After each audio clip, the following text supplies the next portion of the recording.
Welcome to the point. దేశవ్యాప్తంగా బహుశా ప్రపంచవ్యాప్తంగా కూడా ఇవాళ మనం అందరం మాట్లాడుకుంటున్న ఒక చాలా ముఖ్యమైన అంశం ఏంటంటే అంబానీ గారి ఇంటి పెళ్ళి.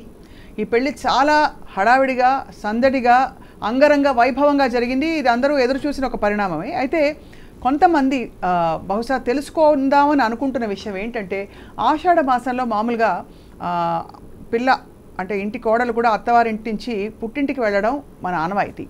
అటువంటిది ఆషాఢ మాసంలో ముహూర్తాలు ఎలా వచ్చాయి? ఈ పెళ్లి జరిగింది కదా, మరి దీని ప్రాశస్త్యం ఏంటి, దీని విశిష్టత ఏమిటి, శాస్త్రాలు ఏం చెప్తున్నాయి, అలాగే ఈసారి రాబోయే శ్రావణ మాస ముహూర్తాలు ఏ విధంగా ఉండబోతున్నాయి ఈ సంవత్సరం, ఇవన్నీ తెలుసుకుందాం. అసలు పెళ్లికి కావాల్సిన ముఖ్య అంశాలు ఏంటి, ముఖ్య విశేషాలు ఏంటి అన్నీ చెప్పడానికి మనతో పాటు ప్రస్తుతం ఐ డ్రీమ్ స్టూడియోస్లో ఉన్నారు వనజారావు మ్యారేజ్ బ్యూరో వ్యవస్థాపకులు, అందరికీ సుపరిచితులు. బహుశా వందల వేల పెళ్లిళ్ళు చాలా విజయవంతంగా కుదిర్చి లక్షల పెళ్లిళ్ళు కుదిర్చారని చెప్తున్నారు మేడం. సో వారున్నారు. వారితో పాటు సన్నిధానం లక్ష్మీకాంత శర్మ గారు, వారందరికీ సుపరిచిత ఆధ్యాత్మికవేత్త, అలాగే జ్యోతిష్ శాస్త్ర పండితులు కూడా. ముహూర్త బలం గురించి కూడా వారితో మాట్లాడబోతున్నాయి వాళ్ళ. గురుగారు నమస్కారం అండి, స్వాగతం. జై గురుదత్త. మొట్టమొదట గురుగారు, ఆషాఢ మాసంలో పెళ్లి జరగడం అంటే అది కొంచెం మామూలుగా తరచుగా చూసే పరిణామం కాదు. సో దీనికి వివరణ ఏ విధంగా ఇచ్చుకోవచ్చు శాస్త్రపరంగా? తరచుగా మన దగ్గర ఎప్పుడూ జరగదు. అవును. అండ్ ఇంకొకటి ఇక్కడ శాస్త్రాన్ని మనం పూర్తిగా అవగాహన చేసుకున్న తర్వాత ప్రశ్న వేయటము లేదా ఏదైనా విషయాన్ని తెలుసుకోవాలనే ప్రయత్నం చేయటము చేయాలి. ప్రతిదీ కూడా మనము వెంటనే ఒక మాట అనడానికి ముందు శాస్త్రం ఏం చెప్పింది, ఎన్నో పద్ధతులతో మన శాస్త్రం ఉంది, ఎన్నో ఆచారాలు, ఎన్నో పద్ధతులు, ఎన్నో నియమాలు. అవును. ఇవాళ ఆషాఢ మాసము, మూడాలు, ముహూర్తాలు లేవు అన్నది మన ప్రాంతానికి మాత్రమే. అంతెందుకు వారణాసి తీసుకోండి, అక్కడ పౌర్ణిమ, ఇక్కడ అమావాస్య. ఇక్కడ అమావాస్యతో ఉత్తరాది ఏదైనా అండి, ఇక్కడ అమావాస్యతో మాసం పూర్తవుతుంది, అక్కడ పౌర్ణిమతో మాసం పూర్తవుతుంది. అంతెందుకు ఇక్కడ రవిచంద్రుల యొక్క కలయిక అమావాస్య. అవును. మనకది అంతిమంలో అది ఒక ఎట్లాగంటే ఒక మైనస్, ఆ రోజు అసలు ఏ పని చేయకూడదు అనేటటువంటి భావన. ఎందుకు? అది కూడా మళ్ళీ జ్యోతిష శాస్త్రంలో దానికి వివరణ ఇచ్చారు. మనఃకారకుడు ఆత్మకారకుడు కలిస్తే మన మైండ్ సెట్ అనేది, అప్పుడు తీసుకునే నిర్ణయాలు అనేవి మనకు రాంగ్ వేని చూయించే అవకాశాలు ఉంటాయి. దట్స్ వై అమావాస్యని మనము ఒక మైనస్గా, ఆ రోజు ఏ పని చేయకూడదని అలా ఇలా మనం దానికి సంబంధించిన వ్యవహారం చాలా మనం పాటిస్తున్నాం, నమ్ముతాం. ఈ అమావాస్య అంతిమం, అక్కడ పౌర్ణమి అంతిమం. అలాగే మీకు గురువు యొక్క సంచారాన్ని వాళ్ళు బ్యాడ్ టైంగా తీసుకుంటారు. అక్కడ గురువు యొక్క సంచారం అంతెందుకు, సూర్యమానం చాంద్రమానం. ఇక్కడ మీకు ఈ తమిళియన్స్ మ్యారేజెస్ జరుగుతూనే ఉన్నాయి. ఇప్పుడు తిరుపతి క్షేత్రంలో రీసెంట్గా జస్ట్ 4 days బ్యాక్ మ్యారేజ్లో అయ్యాయి. అండ్ ఉపనయనాలు చేస్తున్నారు. ఎలా మరి మనకు ముహూర్తాలు లేవాలా, ఎలా ముహూర్తాలు ఉన్నాయి, ఎలా వివాహం చేయొచ్చు? మరి మీరు అడిగిన ప్రశ్న, అంతటి శ్రీమంతుడు ఎంతో అంగరంగ వైభవంగా వివాహాన్ని చేశారు, మరి ఏది పాటించకుండా చేస్తున్నారా? అంతేందుకు పౌష్యమాసం, మనకు పౌష్యమాసం శూన్యమాసం. పౌష్యమాసంలో ఉత్తరాది ప్రాంతంలో ప్రతిష్టలు, దేవాలయ ప్రతిష్టలు చేస్తారు. అవును. స్వామివారు జగద్గురువులు ఇప్పుడు ఎక్కడైనా మూఢ్యంలో ఆ ఉత్తరాది ప్రాంతంలో ఎలా తీసుకుంటారంటే అంతిమ కాలం, ప్రథమ కాలం ఉంటుంది, మధ్యకాలం ఉంటుంది. ఉత్తరాది ప్రాంతంలో అంతిమ కాలానికి ప్రథమ కాలానికి దోషం లేదు. అంతెందుకు కుంభాభిషేకం చేశారు మరి జగద్గురువులు. అవును. కాబట్టి ఇక్కడ ప్రాంతాన్ని బట్టి ఖచ్చితంగా ముహూర్త భాగం మారుతుంది. ఎలా అండి? అలా ఎలా పంచాంగం మారుతుందా, పుస్తకం మారుతుందా? ఎస్, సూర్యోదయాత్. ఇక్కడ మనం పంచాంగాన్ని కానీ లేదంటే మన ముహూర్తాన్ని కానీ ఎలా రాస్తున్నాం? మిథున లగ్నానికి వివాహం చేయమంటున్నారు, లేదంటే కర్కాటక లగ్నము, ఈ లగ్నానికి లగ్న శుద్ధి ఉందా, ఉపనయనం అయితే అష్టమ శుద్ధి ఉందా, ఇవన్నీ మనము పంచాంగంలో చూసుకొని ఎలాగైతే మనం ముహూర్తాన్ని పెడుతున్నామో సూర్యోదయానికి సంబంధించి, చంద్రోదయానికి సంబంధించి పూర్తి ఆధారంతోనే ఆ ముహూర్తాన్ని తీసుకుంటున్నాం. మహానుభావులు సిద్ధాంతులు రాసింది కూడా ఆ ఆధారంతోనే. అంతెందుకు 2051లో ఇప్పుడు ఒక అత్యంత గొప్ప సిద్ధాంతి, చాలా ఫేమస్ అయినటువంటి ఒక పంచాంగంలో 2051 వరకు రాశారు ఆయన పంచాంగం. ఆ 51లో గ్రహణం గురించి రాశారు. మరి అదే టైంకి మనకు ఆ సూర్యగ్రహణం అయితే సూర్యుడు చీకటి అయిపోవడం, ఇవన్నీ కూడా సూర్యోదయం, సూర్యకాలం. ఇప్పుడు మీకు బెనారస్, కాశీ, వారణాసికి ఇక్కడికి సూర్యోదయానికి కాల వ్యవధి ఉంటుంది. ఖచ్చితంగా. ఇప్పుడు ఆంధ్ర రాష్ట్రం, తెలంగాణ రాష్ట్రం తీసుకోండి, 11 నిమిషాల సమయం వ్యవధి లేదా 9 నిమిషాల ప్రాంతాన్ని బట్టి. సో అలా మనకి అంటే అలా అన్వయించుకుంటే ఖచ్చితంగా ఉత్తర భారతదేశంలో ఆషాఢ మాసం అనే పాటింపులు ఉండవు. ఏమండి ఒకటి చెప్పనా, ఇప్పుడు కొన్ని మాసాలు, ఇప్పుడు మన కార్తీక మాసం ఉంది, చాలా పవిత్ర మాసం అని విపరీతమైన ఉపవాసాలు, తల స్నానాలు, దీపారాధనలు ఎన్నో చేస్తుంటాం కదా. ఈ కార్తీక మాసంలో ఉత్తరాది ప్రాంతంలో శూన్యమాసం, కొన్ని రోజులు శూన్యం, వాళ్ళు ఏ శుభ కార్యక్రమం చేయరు. తులసీ కళ్యాణం, కలికి ద్వాదశి అని మనం తీసుకుంటాం. ఆ ద్వాదశి పూర్తయ్యేంత వరకు వాళ్ళకు అది అంటే ఆ టైం అనేది అంత శుభం కాదు శుభ కార్యక్రమాలు చేయడానికి. మరి కార్తీక మాసం పర్వదినం కదా. అవును. ప్రాంతాన్ని ఇప్పుడు పుట్టినవేం కాదు, పూర్వం నుంచి ఆ ప్రాంతాన్ని బట్టి నదులు. కానీ అప్పుడు పూర్వం ఇన్ని ప్రాంతాలు లేవు కదా గురుగారు, అంతా కూడా కలగలిసి ఉండేది. అప్పుడు ఎలా ఉండేదంటే ఇప్పుడు నదులను బట్టి, ఇప్పుడు అంత ఎందుకంటే గోదావరి పుష్కరాలు వచ్చాయి. గోదావరి పుష్కరాలు వచ్చినప్పుడు ఆ ప్రాంత వాసులు ఆ సంవత్సరం మొత్తం వివాహాలు చేసుకోకుండా ఉన్నవాళ్ళు ఉన్నారు. అంటే నదీ ప్రాంతాన్ని బట్టి కొన్ని ఆచారాలు ఉంటాయి. సో ఆచార వ్యవహారాలు అప్పటి ఇప్పుడు మీరు కొండ మీద నివసించే వాళ్ళు ఉన్నారండి, 6వ నెల ఇప్పుడు గర్భిణీ స్త్రీలు ఉంటారు, 6వ నెల వారు ఒక సూర్య భగవానుడికి ఒక నైవేద్యం పెట్టి స్వీకరించాలి. కొండ ప్రాంతం వాళ్ళు ఇలా చేయాలని.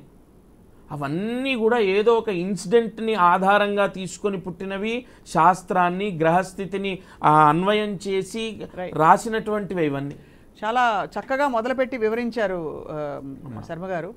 వనజ గారు, మీరు బహుశా లక్షల పెళ్లిళ్ళు చేయించారు విజయవంతంగా. ఈ పెళ్లి చూస్తే ఏమనిపించింది? అంగరంగ 2 కళ్ళు చాలవన్నట్టుగా, అసలు ఒక తారలు దిగి రావడమే కాకుండా వాళ్ళందరూ మనస్ఫూర్తిగా వాళ్ళింటి పెళ్లి అన్నట్టు చాలా శుభకరంగా ఎంజాయ్ చేశారు. ఏమనిపించింది వనజ గారు? అంటే ఇప్పుడు పెళ్ళిళ్ళు బాగా మామూలు ఒకరోజు పెళ్లితో ఇప్పుడు 5 రోజులు 6 రోజులు రకరకాల ఈవెంట్స్, హడావిడి ఎక్కువ అయిపోయింది. సో మీకేమనిపించింది ఈ పెళ్లి చూసి? ఈ పెళ్ళి కరెక్టే, ఎందుకంటే వాళ్ళు అన్ని వేల కోట్లు పెట్టి వాళ్ళంతా అంగరంగ వైభోగంగా చేస్తున్నప్పుడు అది డెఫినెట్గా మంచి ముహూర్తమే ఉంటుంది. అవునవును. వాళ్ళు ఉద్దంట పండితుల దగ్గరే వాళ్ళు ముహూర్తాలు పెట్టే ఉంటారు. దానివల్ల ఏంటంటే వాళ్ళు ఆషామాషిగా ఏదో తూతూ మంత్రంగా వాళ్ళు పెట్టేవాళ్ళు ఖచ్చితంగా చేయరు. వాళ్ళు జాగ్రత్తగా ఈ నార్త్ ఇండియాలో ఆషాఢం అనేది నడవదు. ఇప్పుడు తమిళనాడులో కూడా ఆడి మాసం అంటారు, అది కూడా ఏ శ్రావణంలోనో ఎప్పుడో వస్తుంది వాళ్ళకి, ఆషాఢంలో రాదు. అందువల్ల ఈ ఆషాఢం పట్టింపు ఉన్నవాళ్ళు తమిళనాడు ముహూర్తాలు పెట్టుకుని అక్కడ మ్యారేజ్ చేసేసి వస్తుంటారు నాకు తెలిసి ఇవన్నీ సర్కిల్. ఇప్పుడు ఇక్కడ ఆషాఢంలో పెళ్లి చేసుకోరు, లగ్నాలు పెట్టుకోరు అనేసి అనేది ఇప్పుడు కొద్దిగా రాను సమస్య పోతుంది అనేసి అనిపిస్తుంది. ఎలా అంటే మీరు కూడా బహుశా చూసుంటారు, వచ్చాయి. అందువల్ల వాళ్ళు యుఎస్ నుంచి వస్తారు, వాళ్ళకు కొద్ది టైమే ఉంటుంది. అప్పుడు మళ్ళీ వాళ్ళు మంచి ముహూర్తాలు అప్పుడు రండి అంటే వాళ్ళకి అక్కడ సెలవు ఇవ్వరు, వాళ్ళు రాలేరు. వాళ్ళకు ఉన్న మళ్ళీ వాళ్ళకి ఏదైనా ప్రాజెక్ట్ వర్క్స్ పడితే వాళ్ళు స్టక్ అయిపోతారు. అలాంటప్పుడు ఏంటంటే ఆషాఢంలో ఏ కొండ మీదనో ఏ గుళ్ళల్లోనో, ఎందుకంటే బంగారు గడప దాటితే ఆక్షేపణం ఉండదు అనేసి పెద్దవాళ్ళు అంటుంటారు. నిజంగా ఆషాఢం అంటే దాన్ని శూన్యమాసం అంటారు, కత్తిరమాసం అంటారు, అదేదో అతకదు అనేసి అంటారు. అవన్నీ నిజమే. కానీ ఇప్పటి రోజుల్లో మాత్రం రాను సమసిపోతున్నాయి. కానీ నార్త్లో మాత్రం వాళ్ళు పెట్టిన ముహూర్తం కానీ ముహూర్త బలం కానీ చాలా బలమైన ముహూర్తం పెట్టారు కాబట్టి అంత గ్రాండ్గా మ్యారేజ్ జరుగుతుంది. అంతమంది పిలిచిన వాళ్ళందరూ కూడా మన నుంచి కూడా వచ్చిన వాళ్ళు కూడా అందరూ వచ్చి చాలా ఆశీర్వదిస్తున్నారు. అందువల్ల ఇదేంటంటే వీళ్ళు ఈ ఆషాఢంలో చేసుకున్నారే ఏమైపోతారో ఈ దంపతులు అనే క్వశ్చన్ కాదు, మంచి ముహూర్తంలో మంచి శుభకార్యం జరుగుతుంది అనేసి ఆలోచించాలి. ఇప్పుడు ఒరిస్సాలో ఉంది, ఇప్పుడు మనకు ఇది ఇది ఉంది చూడండి, రథచక్రాలు తిరుగుతాయి, పూరి జగన్నాథ్ ఉంది. అది అయిపోయిన నెక్స్ట్ డేనే వాళ్ళు పెళ్ళిళ్ళ ముహూర్తాలు మొదలు పెట్టేస్తారు. పూరి జగన్నాథ్ వచ్చి ఆషాఢంలో నడుస్తుంది, ఆషాఢం నుంచి పెళ్ళిళ్ళు మొదలవుతాయి.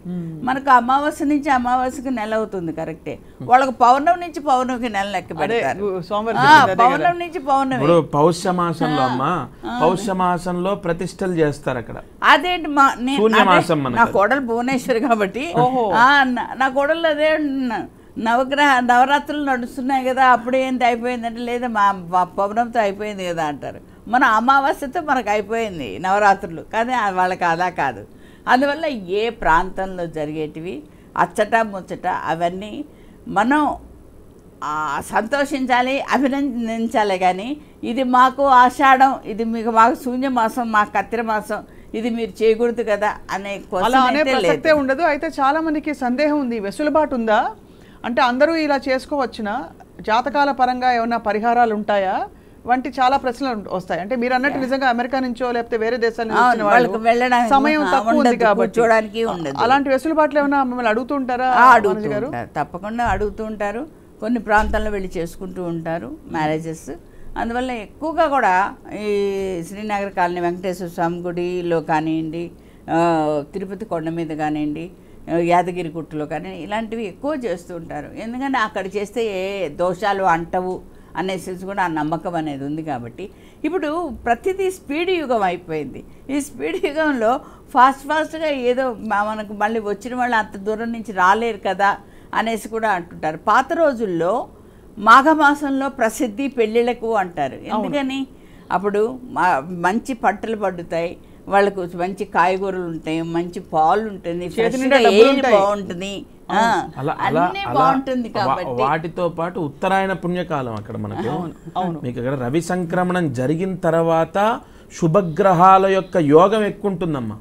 ఇటు అమ్మగారు చెప్పినట్టు ఆర్థికంగా వారు పరిపుష్టిగా ఉంటారు, అండ్ దానికి పంట పొలాలు బాగా వస్తాయి కాబట్టి ఇంకా అనుకున్న దానికంటే కూడా గ్రాండ్ గా మ్యారేజ్ చేయడానికి వాళ్ళకి అవకాశం ఉంటుంది, ఆనందంగా ఉంటుంది. బంధువర్గాలు కూడా వాళ్ళకి సెలవులు ఎక్కువ ఉంటాయి కాబట్టి వాళ్ళు కూడా ఎంజాయ్ చేయడానికి అవకాశం ఉంటుంది. ఇంకా రాను ఈ ఆషాఢం అనేటప్పటికీ అకాల వర్షాలు అనేసి రావడం, ఈగలు దోమలు, ఎందుకంటే మామిడి పళ్ళ సీజన్ అయిపోతుంది కాబట్టి ఇవన్నీ రావడం, అనేక రోగాలు చుట్టుముట్టుకోవడం, ఇలాంటివన్నీ ఒక డిస్టర్బెన్స్, గజిబిజి గందరగోళంగా ఉంటుంది. అందువల్ల ఇలాంటివి కూడా కొంతమంది ఇలాంటి పెళ్ళిళ్ళకి వచ్చి మాఘమాసమే బెటర్ అంటారే కానీ మిగతా మాసాలకి వెళ్ళరు. రైట్. రాబోయే శ్రావణ మాసం కూడా చాలా పవిత్రమైన మాసం అన్ని విధాలా కూడా. అంటే అందరూ వరలక్ష్మి వ్రతం చేసుకునే శుక్రవారాలు అమ్మవారిని కొలుచుకుంటారు. సో గురుగారు, ఈ రాబోయే శ్రావణ మాసం ఎలా ఉంది? ఈసారి పెళ్ళిళ్ళ సీజన్ ఇప్పటి నుంచి మొదలవుతుంది బహుశా.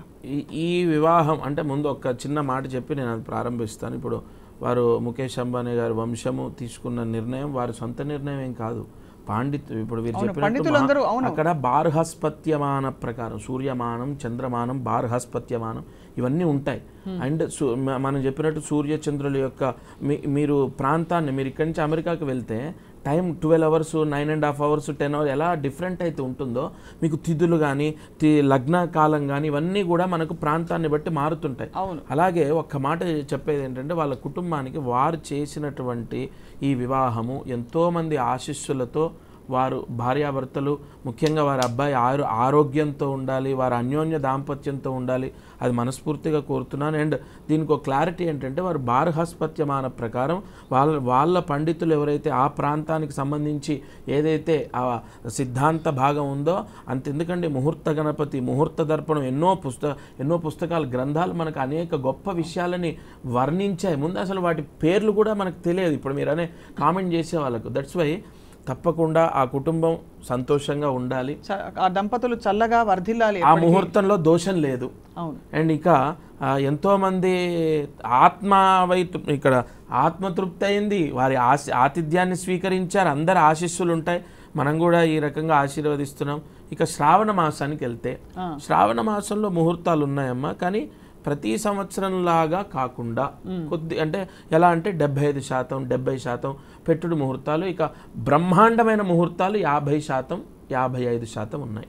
ఏది రేపు ఆగస్టులో. బ్రహ్మాండమైన 40% ఉన్నాయి అదే ఎందుకంటే మనకు లాస్ట్ టైం గత సంవత్సరం వాటితో నెలంతా నిండా ఉండేవి. అవును, ఇప్పుడు పెట్టుడు ముహూర్తాలతో కలిపి నేను చెప్పింది. అవును, మనకి ఫుల్ ఫ్లెడ్జ్డ్గా అంటే అక్టోబర్ ఎండింగ్, నవంబర్, డిసెంబర్ విపరీతంగా ఉన్నాయి చాలా. ఎందుకంటే అక్కడ ఎక్కడ చూడండి ముహూర్తాలు ఉన్నాయంటే ఏదో మా వెసులుబాటో, పౌరోహితుల వెసులుబాటో, లేదా వీరి వెసులుబాటో, కళ్యాణ మండపాల వెసులుబాటో కాదండి. శుభగ్రహాల యొక్క వీక్షణ యోగం ఆ లగ్నం పైన ఉన్నప్పుడు ఆ మాసము ఎంతో అద్భుతం అవుతుంది. అందుకే ఆ మాసంలో విశేషమైన ముహూర్తాలు పంచాంగంలో రాసేస్తారు.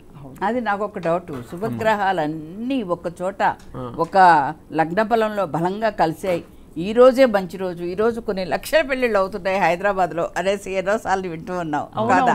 నాకు అదే డౌట్. ఇన్ని పెళ్ళిళ్ళు ఇన్ని లక్షలంటే దొరికిన చోట వాళ్ళకి డిమాండ్ ఎక్కువైపోయింది. ఏ హోటల్ కానీ ఏ గార్డెన్ కానీ ఏదైనా చేసేస్తున్నారు. అంతే వెన్యూది. అంత చేసినప్పుడు చేసినవన్నీ సఖ్యతగా ఉన్నాయా? లేవు కదా. ఎందుకంటే అంత గట్టి ముహూర్తం, అది ముడుముళ్ళ బంధం, అది పీఠముడి లాగా గట్టిగా పడిపోతుంది అన్నప్పుడు అందరూ హ్యాపీగా ఉండాలి కదా. మళ్ళీ వాళ్ళ కర్మ ఫలితం అండి. ఇప్పుడు ఆ తండ్రి ఆ తల్లి ఇప్పుడు ఏమండి తల్లి తండ్రి చేసినటువంటి పూర్వజన్మ సుకృతము పుణ్యకర్మ వల్ల కొడుకులకు పిల్లలకు వాళ్ళ స్టేటస్, వాళ్ళ ఆరోగ్యం, వాళ్ళ రాజయోగం అంతెందుకండి. మీరన్న సర్వసాధారణంగా వివాహం చేసుకున్న వాళ్ళు 200 బాగుంటారు. అక్కడ సమసప్తక యోగాలు ఉండాలి, లగ్న యోగాలు ఉండాలి, వాళ్ళ జాతకాల్లో శుక్రకుజుల యొక్క పరిపూర్ణ యోగాలు ఉండాలి, ఒక ముహూర్తంతో పాటు ఇవి కూడా ఖచ్చితంగా. అందుకే ఇవాళ వివాహాలకు ఎంతో జాగ్రత్తగా 1-2 సార్లు జాతకాలు చూయించి వివాహాలు చేస్తున్నారు. 2 మనసులు. ఇప్పుడు మీరు స్కూల్ అండి వెంటనే మారుస్తాం, లేదు వ్యాపారంలో 10 లక్షలు పోయాయి ఇంకో 10 లక్షలు తెచ్చి పెడతాం. కానీ 2 మనసులు కలవాలంటే అది చాలా ఇప్పుడున్నటువంటి ఈ జనరేషన్లో పరిపూర్ణంగా 100కు 100 పాయింట్లు కలిస్తేనే రాశి మైత్రి, గ్రహమైత్రి, నక్షత్ర యోగం, లగ్న యోగం అన్నిటినీ బేస్ చేసుకొని వాళ్ళు వివాహం ఇప్పుడు జాతకాలు చూస్తున్నారు గుణాలు అంటున్నారు, గణాలు అంటున్నారు. అంటే నేను జాతకాలను అయితే కుజ దోషం అంటున్నారు, సర్పగ్రహ దోషం అంటున్నారు. అన్నీ చూసి పెట్టేప్పటికి పెళ్ళైన 3 రోజు పటాపంచలు అయిపోతున్నాయి. ఎందుకంటే ఏదో ఒకటి డిస్టర్బెన్స్ అనేది రావడం. ఇన్ని చూసినప్పుడు వాళ్ళకి 36 వచ్చాయని వాళ్ళు వెనకాల పడి మా మేనల్లుడైనా కూడా వెనకాల పడి చేసామండి. కానీ ఇదే అయినప్పుడు ఎందుకు అవుతున్నాయి? కాదండి, జాతకంలో ఉంటుంది అది ఒక పెద్ద చర్చ. అది కంపల్సరీగా ఇప్పుడు మీరు చూడండి 6:43 PM అని అమ్మాయిది ఇచ్చారు. ఆవిడ 7:15కి పుట్టింది అనుకుందన్నమాట. 6:43 PM ఇస్తే దాదాపుగా 3 పాదాలు మారిపోతాయి అక్కడ. మీకు D150 చార్ట్లో ఎవ్రీ 3 minutesకి ఒక లగ్నం మారుతుందండి.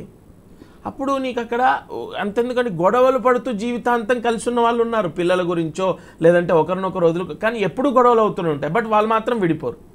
ఆ లగ్న బంధం, ముహూర్త బలం, మంత్రశక్తి, అలాగే ఆ లగ్నానికి ఉన్నటువంటి గురు దృష్టి. నేను ప్రత్యక్షంగా చూసిన కుటుంబాలు ఎప్పుడు గొడవ భార్యాభర్తకు, కానీ వాళ్ళు విడిపోవడం అనేది జరగలేదు. ఇప్పటికీ ఆయనకు 67 ఏళ్ళు, ఆవిడకు 61, 60. అలా కూడా జరుగుతూ ఎందుకు జరగదు? వాళ్ళ పెళ్లి ముహూర్త బలం అడిగి మరీ తీసుకున్నాను. అక్కడ పూర్తిగా లగ్నం పైన గురువు యొక్క దృష్టి యోగం ఏర్పడింది. ఇక్కడ ఒక విషయం అడగాలి. మీరు చాలా చక్కగా చెప్పారు శర్మ గారు. అయితే వనజ గారు, మీరు చూస్తున్న ఎక్స్పీరియన్స్, మీ అనుభవంలో ఇప్పుడు ఏ కారణాల వల్ల అండి? ఎందుకంటే ఇక్కడ ముహూర్త బలం అన్నీ చూసామనే విషయంతో పాటు ఎంత అంగరంగ వైభవంగా చేయాలి పెళ్ళని తల్లిదండ్రులు అప్పో సొప్పో చేసి ఉన్నదంతా కొదువ పెట్టేసి, లేదు ఉన్నదంతా తాకట్టు పెట్టి మరి పిల్లల పెళ్లి చేస్తారు. చదువుకు పెట్టే ఖర్చు కంటే కూడా ఆడపిల్ల పెళ్లికి తీసిపెట్టే డబ్బు భారీ సెట్టింగ్స్తో. సో ఏం కోరుకుంటున్నారు ఇప్పుడు? అంటే మామూలుగా ఎంత ఖర్చు అవుతుందండి సుమారుగా ఇప్పుడు హైదరాబాద్? ఎందుకంటే ఇక్కడ 2 దేశాల జీడిపికి అంటే వారికి తాహత్తు ఉంది, వారికి స్తోమత ఉంది. కాబట్టి అంబానీ గారి ఇంట అంత పెళ్లి జరుగుతుందని అందరూ ఎదురు చూశారు. చాలా ఘనంగా, వైభవంగా, అద్భుతంగా జరిగింది. కానీ మధ్యతరగతి కుటుంబాల్లో కూడా ఇప్పుడు ఇది ఎక్కువైపోయింది దీనికి. కానీ వీళ్ళు కూడా అమ్మాయిలు కానివ్వండి, అబ్బాయిలు కానివ్వండి, వాళ్ళు కూడా తల్లిదండ్రులతో ఫైట్ చేస్తున్నారు. మా ముందరే కూడా అంటుంటారు, అక్కకేమో అంత గ్రాండ్గా మ్యారేజ్ చేసావు, స్టార్ హోటల్లో పెట్టి, నాకేమో ఏదో చిన్న గార్డెన్ బుక్ చేస్తావా అనేసి అక్కడే ఫైట్ చేస్తున్నారు. అంటే వాళ్ళు కూడా వాళ్ళ నాన్న తల్లిదండ్రులు ఎలా అన్నా పోనేయండి, ఎలా అన్నా అప్పు చేసుకోండి, ఇల్లు తాకట్టు పెట్టుకోండి, పొలాలు పెట్టుకోండి, వాళ్ళకి మాత్రం గ్రాండ్గా చేయాలి. నా ఫ్రెండ్స్ ముందు నాకు అవమానంగా ఉంటుంది కదా ఇది. ఎందుకంటే ఒకళ్ళు చూసి ఒకళ్ళు కార్చుకోవడమే తప్పరించి, అదేంటంటే ఆ పెళ్లి జరుగుతున్నా కూడా అతనికి ఏంటంటే అప్పులు అవన్నీ కనిపిస్తుంటాయి కానీ ఆనందం అనేది ఉండదు మనసులో, అవే కనిపిస్తుంటాయి కదా. అది కూడా పిల్లలు అర్థం చేసుకోవాలి. వద్దు నాన్న సింపుల్గా చేద్దాం, ఏం పర్వాలేదు, మీరు మీరు నిదానించి ఇట్లాంటి అప్పులు ఏం చేయకండి, హ్యాపీగా చేద్దాం, ఉన్నంతలో మనం సర్దుకుందాం, ఇష్టం ఉన్నప్పుడు వాళ్ళు హ్యాపీగా చూస్తారు, లేకపోతే వాళ్ళు పోతారు, ఏమి చేయలేదు బప్పి ఇది మనకు కొంచెం కన్ఫ్యూజ్గా ఉన్నారు అనుకుంటుంటారు, అనుకోనియండి అని వీళ్ళు అభయం ఇవ్వాలి, వీళ్ళు ధైర్యం చెప్పాలి. అంతేగాని మాకు ఇంకా బాగా చేయాలి, వాళ్ళు చేయాలి, నా ఫ్రెండ్స్ అంతా అక్కడి నుంచి వస్తారు ఇక్కడి నుంచి వస్తారు అని చెప్పేటప్పటికి తల్లిదండ్రులు కూడా బెంబేలు పడిపోతుంటారు. వాళ్ళు ఏదో చేయాలి, మా పిల్లలకి బాగా ఘనంగా పెట్టాలి, నాకు డైమండ్ నెక్లెస్ అంటే ఇష్టం అంటారు, ఇంకా వాళ్ళని పెట్టాలి, వాళ్ళు కోరిన కోరికలన్నీ తీర్చేటప్పటికి వీళ్ళకు అప్పులు ఆత్మహత్యలు తప్ప నుంచి ఇంకా వేరేటి దొరకట్లేదు. అలాంటి దారుణాలు మాత్రం జరగకుండా సింపుల్గా మ్యారేజ్ చేయండి. మొన్న ఈ మధ్య కూడా ఇప్పుడు అంబానీ పెళ్లికి ముందర కూడా యూకే నుంచి కూడా ఎవరో మన శంషాబాద్ దగ్గర చాలా ఘనంగా చేశారు కొన్నేళ్ల క్రిందట. దాని నుంచి కూడా ఎన్నో చర్చలు జరిగాయి మన టీవీలలో. అలా ఇంత వచ్చి అట్టహాసంగా చేస్తున్నారు. తర్వాత ఆ కాపురాలు ఎలా ఉన్నాయి అది ముఖ్యం. ఆఫ్ కోర్స్ అన్ని నిలబడే కాపురాలు చాలా ఉన్నాయి, అది నిలబడిన నాటి ఎన్నో ఉన్నాయి, పోయినట్టు శుభాలు జరుగుతున్నవి. అవును, కానీ ఈ ఖర్చు ఎక్కడికి అని. సో ఇక్కడ అది అంతం లేదు ఖర్చుకు. అవును, అది నిజమే. ఖర్చు ఎంతో అడిగే లోపు మిమ్మల్ని, అది చాలా పెద్ద ప్రశ్న. కాబట్టి వివాహానికి చాలా ఆవశ్యకత అంటే దేని మీద పెట్టాలి లక్ష్మీకాంత్ శర్మ గారు? ఎందుకంటే కట్న కానుకలు అంటారు. ఇప్పుడు ఇప్పుడు కాలక్రమంలో సామాజిక అంశాలు చాలా వచ్చేసాయి. అంటే మా ఇష్టంగా ఇస్తున్నాం, ఈ కానుకలు కట్నం కాదు అని చట్టం ఏం చెప్తున్నా కూడా అది వాళ్ళ స్టేటస్ అండి, వాళ్ళ స్టేటస్ని బట్టి. ఇక్కడ వివాహానికి ఇప్పుడు ఒక పంతులు గారినో, ఒక గురువు గారినో, ఒక సిద్ధాంతి గారినో ఏం చూడాలని అడిగితే నేను చెప్పే సమాధానం ఫస్ట్ అత్యంత ముఖ్యమైనటువంటిది ముహూర్త భాగం. ముహూర్తం చూసుకోవాలి, సమయానికి సకాలంలో. ఇంత ఆ వేడుకని మనం ఎలాగైతే సెలబ్రేట్ చేసుకుంటున్నామో, ఇంత ఖర్చు పెట్టి ఇంత తిరిగి ఇంత చేస్తున్నామో, ముహూర్తానికి కూడా ఖచ్చితంగా అదే ప్రాధాన్యత ఇవ్వాలి. 10:43 ముహూర్తం అంటే ఏదో ఇష్టం వచ్చినట్టుగా కన్వీనియంట్ టైం అని రాయరండి పంచాంగాల్లో. ఆ సమయంలో మంగళసూత్ర ధారణ, సమయంలో జీలకర్ర బెల్లం పెట్టాలి. అక్కడ చదివేటటువంటి మంత్రమే సుముహూర్తం, అది జరగాలి. అండ్ మాంగళ్య ధారణ కానీ సరే, ఆ ముహూర్తం సకాలంలో జరగడానికి ఇప్పుడు ఉదాహరణ 10:43కి ముహూర్తం అనుకోండి, 10 గంటలకు వచ్చి కూర్చుంటే పురోహితులు హడావిడిగా కొన్ని ఫ్రంట్ చేయాల్సిన బ్యాక్ చేయాల్సిన ఫ్రంట్ చేయాల్సి వస్తుంది. ఎందుకంటే ముహూర్తానికి అంత ప్రాధాన్యత ఇచ్చారు. ఇప్పుడు దానివల్ల నష్టపోయేది ఎవరు? జీవితంలో ఒక్కసారి పెళ్లి చేసుకునేది నష్టపోయేది ఎవరండి? కానీ ముహూర్తాలు చూసి అన్ని సవ్యంగా చేసిన చోట అన్ని బాగా జరుగుతాయి గురుగారు. అంటే లేక వనజ మేడం చెప్పినట్టు ఇతర అంశాలు అంటే మనస్పర్ధలు కావచ్చు. మనస్పర్ధలు అనేది మీ వ్యక్తిగతంగా మీరు ఆలోచించుకోవాలి. ఇప్పుడు ఎంతో గొప్ప చదువులు చదివి ఒక నాలెడ్జ్ని గెయిన్ చేసుకున్న వాళ్ళు ఐఏఎస్లు విడిపోతున్నారు, లేదంటే పెద్ద పెద్ద డాక్టర్స్ విడిపోతున్నారు, సెకండ్ మ్యారేజ్ అవుతున్నాయి. ఇక్కడ అంతెందుకంటే సెకండ్ మ్యారేజ్ చేసుకున్న తర్వాత లైఫ్ హ్యాపీగా ఉన్న వాళ్ళు ఉన్నారు. ఓకేనా? అంటే ఇక్కడ కావాల్సినటువంటిది ఒకరికొకరు అండర్స్టాండింగ్ లేకపోవడం.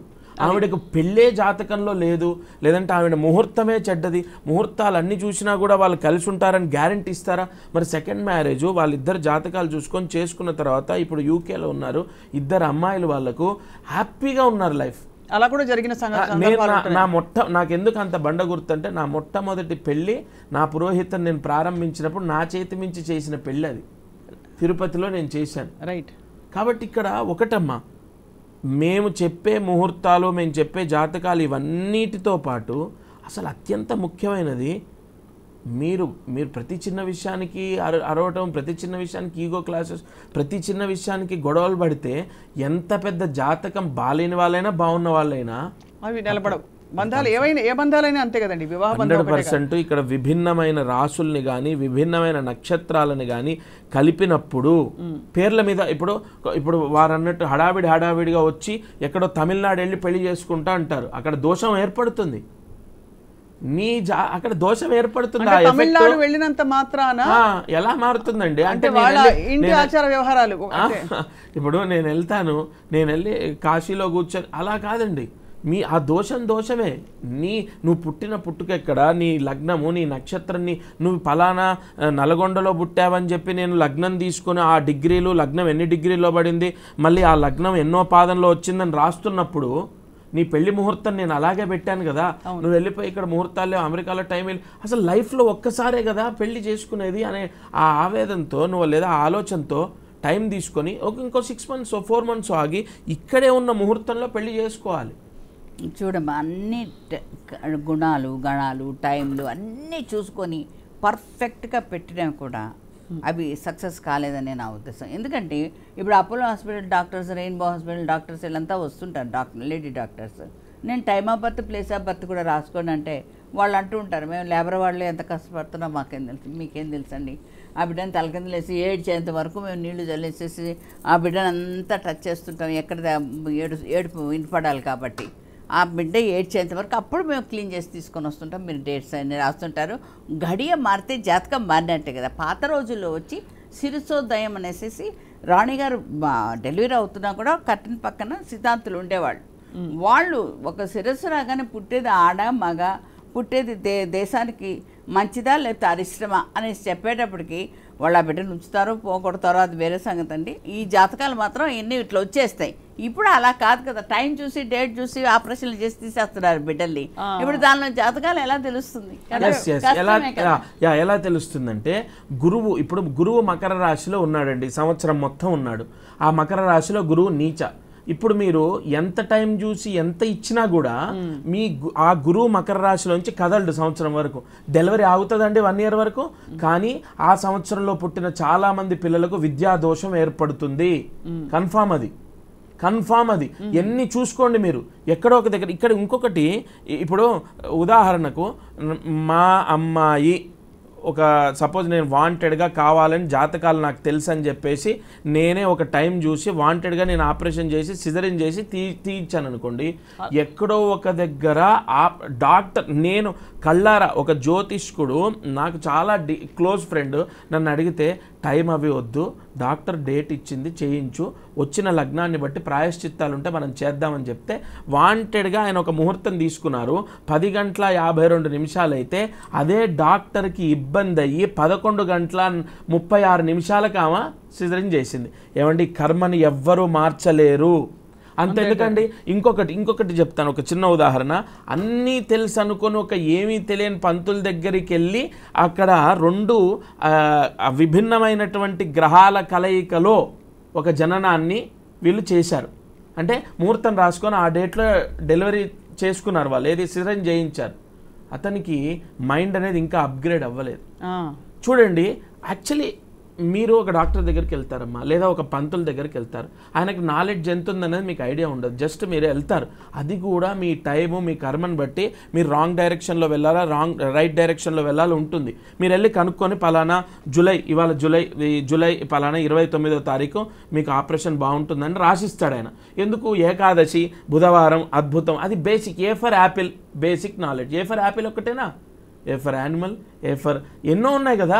అప్పుడు బేసిక్గా ఏకాదశి బుధవారం బ్రహ్మాండం అని అంటారు. కానీ అక్కడ నక్షత్ర దోషమో, నక్షత్రాధిపతి దుస్థానంలో ఉండడమో, లగ్నము అక్కడ 2 పాపగ్రహాల మధ్యలో లగ్నం ఉండి పాపార్గలం పడడమో, ఇది మళ్ళీ కర్మ. ఆ అబ్బాయి పుట్టుకకు చూడండి కారణం ఎవరయ్యారంటే, ఏది ఏమైనా మీరెంత పరిగెత్తినా 2వ పెళ్ళి అవ్వాలని ఉందనుకోండి, ఏమి చేయలేరు. అసలు 2వ పెళ్ళి అవ్వాల్సిందే అంతే. ఆటోమేటిక్గా 11:13 ముహూర్తం 12:15 వెళ్ళిపోతుంది. నీకు కారు దగ్గర, తండ్రి దగ్గర, ఇంకో దగ్గర నిద్ర లేవటం, నో అది కూడా మీరు చర్చ పెట్టండి, నేను దానికి చెప్తాను. మేకప్ మ్యాన్ లేట్ అయిందని చెప్పేసి 43 minutes బిఫోర్, అంటే 43 minutes ఆఫ్టర్ వచ్చి పెళ్లి చేసుకున్న వాళ్ళు ఉన్నారు. అలా ఆ దోషాలు ఏమండి 43 నిమిషాల తర్వాత వాళ్ళు పెళ్లి చేసుకున్నారు, ఇక వాళ్ళు విడిపోతారా, ఎన్నేళ్లలో విడిపోతారు, తీయండి పంచాంగం అంటే ఎస్. దానివల్ల కూడా విడిపోవడమా, గొడవ పడడమా, లేదంటే పిల్లల వల్ల అపకీర్త, లేదు ఇంకొకటి భార్య ఎక్కడో అదేంటండి ఒరిస్సా దగ్గర భువనేశ్వర్లో వర్క్ చేస్తుంది, భర్త ఇక్కడ ఉన్నాడు, 6 years అవుతుంది. అది కూడా ఏమండి ఇంకెన్నేమంటే మనం ఎన్నాళ్ళు బతుకుతాము అంటే మీరు లక్ష్మీకాంత్ శర్మ గారు అంటే సూటిగా మీరు చెప్పడం ఏమిటంటే ఏది చేసినా ఎన్ని పల్టీలు కొట్టినా సరే జరగాల్సింది జరుగుతుంది. టైంకి మేము ఇప్పుడు ఇచ్చిన టైం ఎందుకు మరి మీకు 11 గంటలకని ముహూర్తం ఇస్తే ఆ ముహూర్తాన్ని దాటొద్దు అంటున్నాను. అది రెండో పెళ్ళి అవ్వడానికి నాట్ ఓన్లీ ఒక్క ముహూర్తం ఒక్కదాన్ని కాదు, మనం ఆచరించే పద్ధతులు ఏవి, శాస్త్ర ప్రకారం చేయాల్సినవేవి, తలస్నానం ఎప్పుడు చేయాలి, కొన్ని అంటే మరీ అన్నిటినీ లింక్ చేయనండి నేను, కొన్ని ముఖ్యమైన విషయాల్లో ముఖ్య ఘట్టాలకి అది ముహూర్త బలానికి చాలా ప్రాధాన్యత. మీరు ఇవాళ తలస్నానం చేయకపోతే మీకు ఆ నూనె జిడ్డు ఒక రోజు అనుభవిస్తారు, నెక్స్ట్ డే మీరు మళ్ళీ ఫ్రీ అయిపోతారు. కానీ పెళ్ళి అలా కాదు కదా, లైఫ్ లాంగ్ కదా. దట్స్ వై ఇది మాత్రం బలంగా పట్టుకోండి. అవును. కానీ వనజ గారు అయితే మరి తెలుగింట మరి పెళ్ళిళ్ళు ఈ మాసం అంతా లేవా, ఉన్నాయా? మీరు అంటే మీరు స్వయంగా మీరు కుదురుతున్నారు కాబట్టి కళ్యాణాలు చెప్తున్నారు. ఈ మాసంలో మాత్రం పెద్దగా లేవండి. ఆషాఢం అనేటప్పటికీ ఒక మూఢ నమ్మకం కానివ్వండి, ఏదైనా కానివ్వండి, ఆషాఢంలో మాత్రం జరగకూడదు. ఏదైనా పెళ్లి చూపులు అయితే చూస్తున్నారు, పెళ్లి చూపులు చూస్తున్నారు, టాక్స్ మాట్లాడుకుంటున్నారు, మ్యారేజ్ హాల్స్ బుక్ చేస్తున్నారు. ఇదివరకు ఆషాఢంలో మ్యారేజ్ హాల్ బుక్ చేయడానికి కూడా భయపడుతూ ఉండేవాళ్ళు. ఇప్పుడు ఏంటంటే దాహమైనప్పుడు బావి దవ్వలేం కాబట్టి అన్ని ముందే వాళ్ళు సెట్ చేసుకుంటున్నారు, ఈవెంట్స్ అన్ని కూడా చూసేసుకుంటున్నారు. ఈ పెళ్లికయ్యే ఖర్చు చాలా ముఖ్యమైన ఒక అంశం. మీరు అన్నట్టు ఇందాక ఖర్చులు బాగా పెరిగిపోతున్నాయి. పెళ్లి ఇండస్ట్రీ ఒక ఇండస్ట్రీ అయిపోయింది. ఒకప్పుడు లక్షలో ఉన్నది ఇప్పుడు కోట్లలో పెరిగిపోతుంది. ఇప్పుడు ఎంత అండి ఆడపిల్ల పెళ్లి చేయాలంటే సగటున మీరు చెప్పండి, ఒక మధ్యతరగతి కుటుంబానికి ఎంత ఖర్చు అవుతుంది? అవుతుందండి 2 crores అయిపోతుందండి. 2 crores మధ్యతరగతి వాళ్ళకే 2 crores పడుతుంది. ఇంకా బయట వాళ్ళకంటే ఎంత పడుతుంది చూడండి. ఏమిటి అంత ఖర్చు అంటే? ఒక భారీ సెట్టింగ్ అవుతుంది కదండి, ఆ లైట్స్ కి అవుతుంది, ఆ మ్యూజిక్ కి అవుతుంది. ఇప్పుడు ఏంటి ఓన్లీ పెళ్లి తాళిబొట్టు వరకే కాదు కదండి, వాడు హల్దీ ఫంక్షను, మెహందీ ఫంక్షను, తర్వాత ఇంకేదో కరియోకే పెట్టి మళ్ళీ వాళ్ళు 1-2 నెలల నుంచి కూడా వాళ్ళు సంగీత్ ఫంక్షను, ఇవన్నీ చేసుకొని ఈ పెళ్లి తతంగాలు రావాల్సిందే. ప్రతి ఒక్కళ్ళు కూడా మిడిల్ క్లాస్ వాళ్ళు కూడా ఇవన్నీ జరగాల్సిందే. నా ఫ్రెండ్కి అప్పుడు జరిగింది కాబట్టి మాకు కూడా ఇట్లా జరగాల్సిందే, ఆ కజిన్స్కి ఇలా జరిగింది కాబట్టి మాకు కూడా ఇట్లా చేయాల్సిందే అని తల్లిదండ్రుల పీకల మీద కూర్చొని మరీ చేయించుకుంటున్నారు. వాళ్ళ ఆ హ్యాపీనెస్ వాళ్ళు అనుభవిస్తున్నారు. కానీ తల్లిదండ్రులు ఎందుకు కష్టపెట్టాలి, ఇబ్బంది పెట్టాలి అనే ఆలోచన మాత్రం వాళ్ళలో రావట్లేదు. చాలా మందిలో కూడా అది పేరుకుపోయింది. గ్రాండ్గా మ్యారేజ్ చేసుకోవాలి, హనీమూన్ ప్రపంచ దేశాలన్నీ తిరగాలి, ఇలా ఆలోచిస్తున్నారు. ఇలా గొంతెమ్మ కోరికలతో మాత్రం చాలామంది అభాసు పాలైపోతున్నారు. అదొక్కటి ఆలోచించుకోగలిగితే ఎవరైనా కూడా చక్కగా బాగుపడతారు. సింపుల్, ఏదైనా ఎంత ఎదిగినా ఒదిగి ఉండేవాడే మహానుభావుడు అంటారు. అందువల్ల ఎంత ఉన్నా కూడా ఉన్నంతలో హ్యాపీగా చేసుకోండి. 1 year అయిపోయాక అప్పుడు గ్రాండ్గా చేయండి. అప్పుడు వీళ్ళు ఇలా కలుసుంటారా లేదా అది కూడా మనకు తెలుస్తుంది. అంటే ఏదో అంటారు చూడండి, తుమ్మితే ఊడిపోయి ముక్కులాగా అయిపోయాయి భార్యాభర్తల సంబంధాలంతా అన్నీ కదా. అలా ఎందుకంటే 2 చేతులు కలిస్తేనే చప్పుడు. కానీ అటు తల్లిదండ్రులు కానీ ఇటు తల్లిదండ్రులు కానీ వాళ్ళను పొందిక ఒద్దిక అనేది నేర్పించట్లేదు. దానికి వాడు తిట్టాడని నువ్వు తిట్టు, టిట్ ఫర్ టాట్. కుటుంబ బంధాలు ఇంకా బలపడాలి. అంటే ఇదివరకు పూర్వకాలంలో అయ్యో ఇలా చేస్తే అమ్మ బాధపడుతుంది, నాన్న బాధపడతారు అనే ఒక భావన అయినా ఉండేది. ఇప్పుడు ఆ మాత్రం అది ఉండట్లేదు కదా. ఇప్పుడు అన్ని సెల్ ఫోన్సే కదండి. అన్నా సెల్ ఫోను, అన్నా సెల్ ఫోను, సినిమా చూసినా సెల్ ఫోను, టిఫిన్ చేసినా ఏం తిన్నావని సెల్ ఫోను, అన్నీ మళ్ళీ అక్కడి నుంచి మళ్ళీ గైడెన్స్ అమ్మ వాళ్ళది, ఇట్లా చేయి అనేసి ఈ విషయాల్లోనే చిలికి గాలివాన్ అయిపోయి ఒక సంసారం ఒక కురుక్షేత్రం లాగా అయిపోయి. సో ఇప్పుడైతే మరి ఫైనలీ ఈ రాబోయే శ్రావణ మాసంలో మీరు 40% 50% కంటే ముహూర్తాలు బలమైన ముహూర్తాలు లేవన్నారు. లేదు, 3 రోజులు మీకు బాగా బిజీగా ఉండబోతున్నాయి వనజ గారు? అవునండి, కార్తీక మాసం అండి, కార్తీక మాసం. ఎందుకంటే వినాయక చవితి అయిపోయిన తర్వాత పితృపక్షాలు వెళ్ళిపోతాయి. వీళ్ళు ఇంకా ఆశ్వయుజ మాసం వచ్చేస్తుంది అమ్మవారిది, ఇంకా ఇవన్నీ బాగా స్టార్ట్ అయిపోతుంది. అందువల్ల ఇంకా కార్తీక మాసంలో మాత్రం బలంగా ఉన్నాయి ముహూర్తాలు, అలాగే చాలా ఎక్కువ. లక్ష్మీకాంత్ శర్మ గారు, మీరు మీ మంచి మాట, దంపతులు ఇద్దరిని అనంత్ రాధికా అంబానీ, అసలు వారి యొక్క మనస్తత్వం, ఇప్పుడు డబ్బు అమ్మగారు అన్నట్టు ఖర్చు పెట్టడము పెట్టకపోవడం వాళ్ళ వ్యక్తిగతం. ఇప్పుడు నేను దాంట్లో అప్పు చేసి పెట్టడం అనేది వాళ్ళ ధైర్యం, వాళ్ళ ఆలోచన. అండ్ బట్ ఇప్పుడు వాళ్ళు చేసుకున్నారు, ఎంతో మందికి వివాహాలు చేయించారు. దాన్ని ధైర్యం అని చెప్పరు, చతకంతనం అంటారు, అంతేగాని ధైర్యం అని మాత్రం అన్నారు. వాళ్ళకు భయమే అప్పు చేయాలంటే. అదే ఇప్పుడు పిల్లలు, మీరు చెప్పినట్టు పిల్లలు అర్థం చేసుకోవాలన్నారు. ఎనీవే వీళ్ళ వివాహము, వాళ్ళు ఇతరులకు ఎంతో మందికి ఈ వివాహం అనేది సహాయం చేస్తూ, డొనేట్ చేస్తూ లేదా చారిటీ ద్వారా అన్ని రకాలుగా మీరు చూడండి డే 1 నుంచి మీరు మీడియాలో ప్రతి ఒక్క విషయాన్ని మనం క్యాప్చర్ చేసి షూట్ చేసి అందరికీ తెలియపరుస్తున్నాము. ఆయన వాళ్ళ అబ్బాయి ఆలోచనలు ఇవి అని కూడా చెప్పారు ముఖేష్ అంబానీ గారు. చాలా గొప్ప ఆలోచన. ముఖ్యంగా వారికి ఆరోగ్య సమస్యలు ఉండకూడదు, ఇద్దరు అన్యోన్యంగా ఉండాలి. అమ్మగారు అన్నట్టు గొడవలు ఎక్కువ అవుతున్నాయి, అవి ఏవి ఉండొద్దు. మా అందరి ఆశీర్వచనం, పెద్దవాళ్ళందరి ఆశీర్వచనం, మీ అందరి ఆశీర్వచనం వాళ్ళకు ఉంటుంది. ఖచ్చితంగా మంచి వాళ్ళ పెద్ద కుటుంబాలలో ఖచ్చితంగా మంచి చెడు ఆలోచిస్తారు. 10 మంది అంటే 10 మంది చూస్తున్నారు, గమనిస్తున్నారు. మనం ఒక స్ఫూర్తిదాయకంగా ఉండాలి మన నడవడిక అని ఒక భావన అయితే ఉంటుంది. అమ్మాయి అబ్బాయి వాళ్ళు చదువుకున్న వాళ్ళే కాబట్టి వాళ్ళ ఫ్యామిలీ వాళ్ళ సంసారం ఎలా దిద్దుకోవాలని వాళ్ళకు ఉంటుంది. అంటే సంసారం అన్నప్పటికీ ఇప్పుడు కాపురం అన్నప్పటికీ కన్నీళ్ళు ఉంటాయి, కష్టాలు ఉంటాయి, ఒడిదుడుకులు ఉంటాయి, కలహాలు ఉంటాయి, అన్నీ ఉంటాయి. అన్నీ కలబోసినప్పుడే కదా ఉగాది పచ్చళ్ళలాగా అప్పుడు అన్ని రకాలు ఉంటాయి. అంతేగాని 24 గంటలు డ్యూయెట్లు పాడుకోవడం కాదు కదా కాపురం. కానీ ముచ్చటాల్సిన విషయం ఏంటంటే స్వయంగా ముఖేష్ అంబానీ గారు కొన్ని చిన్న ఘట్టాలు జరిగాయి అంతకు ముందు కూడా ఆయన దగ్గరుండి వడ్డించారు. ఎక్కడ ఎంత అంటారు కదా, ఎంత ఐశ్వర్యం ఉండొచ్చు, దేశానికి రాజా ఉండొచ్చు, ఏమైనా ఉండొచ్చు, కానీ వాళ్ళ ఇంటి పెళ్ళి ఒక ఇంటి కోడలు వస్తుందంటే కళకళ కనిపించింది ఫుల్గా. సో ఆ విధంగా అయితే మరి రాబోయే ఫైనలీ లక్ష్మీకాంత్ శర్మ గారు తమరి మంచి మాటలు. రాబోయే శ్రావణ మాసం కోసం ఎవరైనా పెళ్ళిళ్ళు ప్లాన్ చేసుకుంటే 1-2 సూచనలు మీ నోట. అలాగే వనజ గారు మీరు కూడా. మ్యామ్ అమ్మ, వివాహం అనేది ఒక శుభం, అత్యంత శుభ కార్యక్రమాల్లో వివాహం ఒకటి. అండ్ గృహస్థాశ్రమాన్ని స్వీకరణకు అదొక పెద్ద నాంది. కాబట్టి శ్రావణ మాసంలో వివాహం చేసుకునే వాళ్ళు ముఖ్యంగా ఈ ముహూర్తాన్ని అనుసరించుకొని, ముహూర్తాన్ని దృష్టిలో పెట్టుకొని వేద పండితులు, పెద్దలు, తల్లిదండ్రులు చెప్పినటువంటి యొక్క ఆదేశాలను ఆచరిస్తూ వారు వివాహం చేసుకోవాలి, సంతోషంగా ఉండాలి. అలాగే వనజ గారు మీరు కూడా మీ మంచి మాట. అగ్ని సాక్షిగా అగ్నిహోత్రం చుట్టూ వాళ్ళు మేము ఎప్పటికీ విడిపోము, ఎప్పటికీ ఏ కలహం వచ్చినా, ఏదొచ్చినా, ఏ చికాకులు వచ్చినా మేమిద్దరం కలిసే ఉంటాము, మా బంధం ఎప్పుడు గట్టిగానే ఉంటుంది అనేసి అగ్నిహోత్రుని చుట్టూ తిరుగుతూ వాళ్ళు ఎన్నో ప్రామిసులు చేస్తారు. ఆ ప్రామిసులు అనేది అక్కడి వరకే వదిలిపెట్టకుండా కలకాలం జీవితాంతం గుర్తుంచుకుంటే భార్యాభర్తలు హ్యాపీగా ఉంటారు. అది రాబోయే శ్రావణ మాస దంపతులకి మీరు ఇస్తున్న సూచన, సలహా. అదే శ్రావణ మాసం అండి, వధూవరులు ఎప్పుడు జంటగానే ఉండాలి, కలిసిమెలిసి ఉండాలి, నాగబంధం లాగా ఏర్పడిపోవాలి. మంచి మాట చెప్పారు వనజారావు గారు, ధన్యవాదాలు మీకు. అలాగే సన్నిధానం లక్ష్మీకాంత్ శర్మ గారు మీకు కూడా ధన్యవాదాలండి. నమస్కారం. And thank you all for watching.